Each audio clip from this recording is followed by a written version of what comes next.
अस्सलाम वालेकुम to my lovely YouTube viewers and my lovely subscriber friends. आज मैं आपके लिए लेकर आई हूँ चटपटी सी चना चाट की रेसिपी। जब भी आपका दिल कुछ चटपटा सा खाने का करे तो आप इस रेसिपी को ज़रूर से ट्राई करें। और रमज़ानों में तो ये मोस्टली बनाई ही जाती है, बट इसकी परफेक्ट रेसिपी क्या है फ्रेंड्स, हर किसी से ये बिल्कुल परफेक्ट नहीं बनती, बिल्कुल बैलेंस वाला नहीं बनता। तो चलिए इसे बनाना शुरू करते हैं। तो मैंने ले ली है ये 1 कप चना दाल। मैंने ओवरनाइट सोक करके रखी है। अगर आपके पास कम टाइम है तो आप इसको 2 से 3 घंटे भी सोक कर सकते हैं, बट परफेक्टली चना दाल सोक होती है वो ओवरनाइट सोक होती है। आप देख सकते हैं कि हाथ से भी आराम से टूट रही है। तो चलिए इसको ट्रांसफ़र करते हैं एक ओपन से वॉक में, जिसमें हम इसको बॉईल करने वाले हैं। हार्डली इसको 10 से 15 मिनट बॉईल होने में लगेंगे, क्योंकि हमने इसको अच्छे से सोक किया हुआ है। अगर आप चाहें तो इसको कुकर वगैरह में भी बॉईल कर सकते हैं, एक विसिल लगाकर। ज़्यादा हम इसको बिल्कुल मैशी वाला टेंडर नहीं करेंगे। बस इसमें डाल दिया है थोड़ा सा नमक हम थोड़ा सा यहाँ पर डालेंगे, क्योंकि हम इसका पानी जो है इसी में ड्राई करेंगे, और बाकी जो नमक डालेंगे हम इसमें जब मसाले डालेंगे तब ऐड करेंगे। लिड लगाकर इसको रख देंगे जब तक कि इस अच्छे से टेंडर नहीं हो जाती। और बाकी पानी जो है हमारा इसमें जो है वो हम इसी में खुश्क करेंगे। हम इसका पानी जो है ड्रेन नहीं करेंगे, क्योंकि इसके जो न्यूट्रिशंस हैं वो वैल्यू हैं वो इसी के अंदर एज इट इज़ रहें।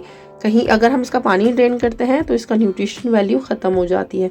देख सकते हैं अच्छे से हमारी दाल जो है टेंडर हो चुकी है। अब थोड़ा सा पानी जो तले में है हमें उसे अच्छे से ट्राई कर लेना है। कुछ इस तरीके से चलाते हुए आप देख सकते हैं बिल्कुल अच्छे से हमारी दाल भी टेंडर हो गई है और मैश भी नहीं हो रही है। अच्छा सा चलाने पर भी बस इसको इसी तरीके से हमने ड्राई कर लेना है, जब तक कि इसका पानी जो है खुश्क नहीं हो जाता।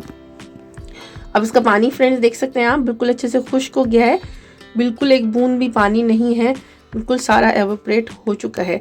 जब इसका पानी सारा एवोपरेट हो जाए इसको निकाल कर रख लेंगे एक अलग बर्तन में, और इसी बर्तन में जिसमें हमने इसे बॉईल किया है उसमें 2 टेबलस्पून करीब हमने ऑयल डाल दिया है, कुकिंग ऑयल डाला है फ्रेंड्स। आप कोई भी कुकिंग ऑयल ले सकते हैं। और इसमें डाल दिया है आधा टीस्पून ज़ीरा, थोड़ा सा क्रैकल होने देंगे।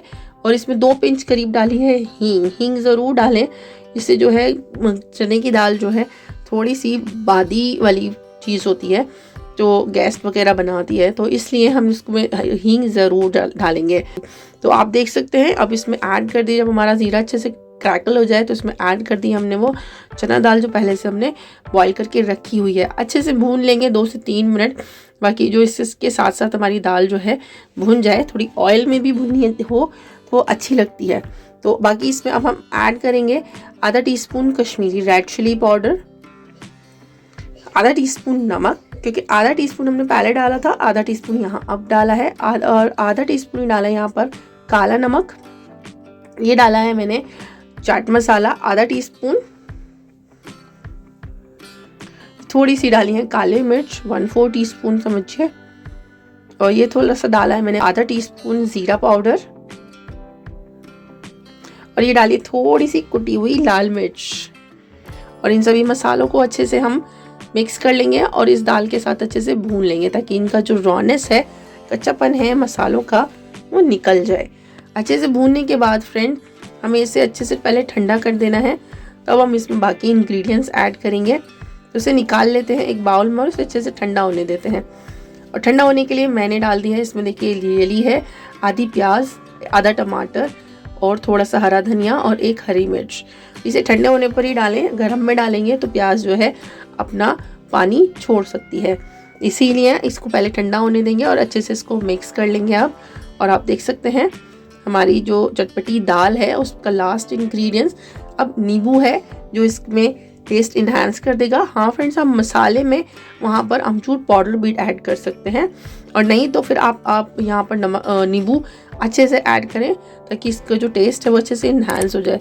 Now it's ready to serve. तो फ्रेंड्स, अगर आपको मेरी ये रेसिपी अच्छी लगी हो तो अपनी फैमिली के लिए ज़रूर से ट्राई करें, अपनी फैमिली के लिए बनाएं, खाएं, खिलाएं। और मेरे चैनल को लाइक करें, शेयर करें और सब्सक्राइब करना ना भूलें। और रेसिपी अच्छी लगी हो तो लाइक, शेयर एंड कमेंट ज़रूर करें।